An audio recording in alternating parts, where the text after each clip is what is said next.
j'ai 18 ans, je suis en prépa TPC, technologie physique chimie et j'ai eu mon bac STL euh, en juin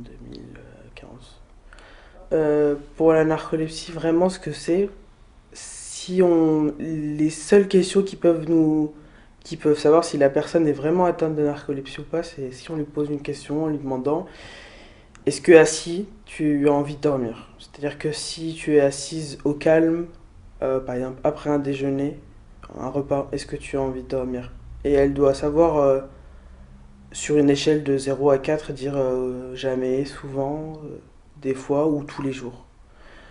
Euh, Si en parlant, on a envie de dormir, ça veut dire, enfin, si des fois en parlant on a envie de dormir, si en mangeant on a envie de dormir, si assis au calme on a envie de dormir, si en lisant un livre on a envie de dormir, si en regardant la télé on a envie de dormir, si j'attends le bus à une station, est-ce que j'ai envie de dormir? Après, ça c'est si on a envie de dormir, et après il y a combien de temps, en combien de temps j'ai envie de dormir, c'est-à-dire que si je suis dans les bouchons, est-ce que je vais avoir envie de dormir? Oui, dans les voitures. Si je suis dans le métro, est-ce que je vais avoir envie de dormir? Oui. Enfin, c'est des choses, si on pose, enfin, quand je vais à l'hôpital, enfin, à chaque fois que je vais à l'hôpital et que j'ai rendez-vous juste pour une consultation, j'ai un questionnaire avant et avec beaucoup de questions comme ça, et je dois répondre en cochant sur une échelle en fait. Et ça, ce sont les échelles de somnolence et les échelles qui déterminent vraiment les cas de narcolepsie. Et les personnes qui sont atteintes de ça, on a l'impression que ce questionnaire-là nous connaît mieux que tout le monde en fait. Parce que c'est vraiment des choses qu'on vit tous les jours.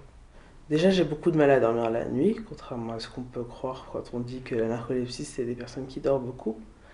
J'ai un sommeil très agité la nuit, c'est-à-dire que je peux dormir 1 heure, 2 heures, mais je vais me réveiller et après je vais avoir du mal à m'endormir. Sinon, dès que le matin, je vais prendre l'exemple d'une journée où je ne prends pas de médicaments et où je suis normal, on va dire.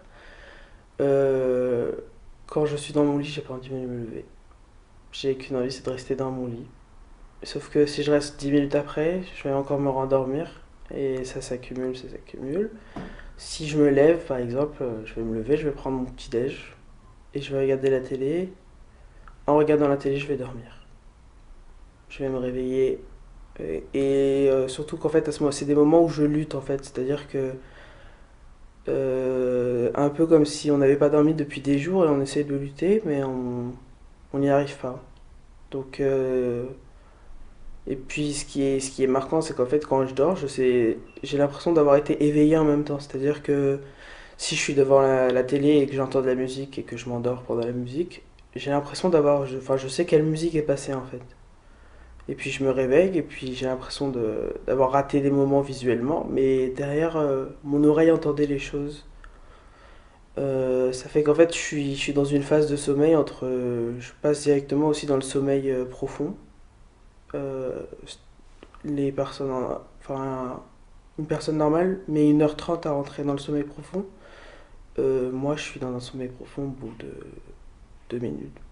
Et je vais avoir l'impression que la journée va être très longue et qu'elle a été découpée en 10 morceaux où j'ai dormi, dormi, dormi.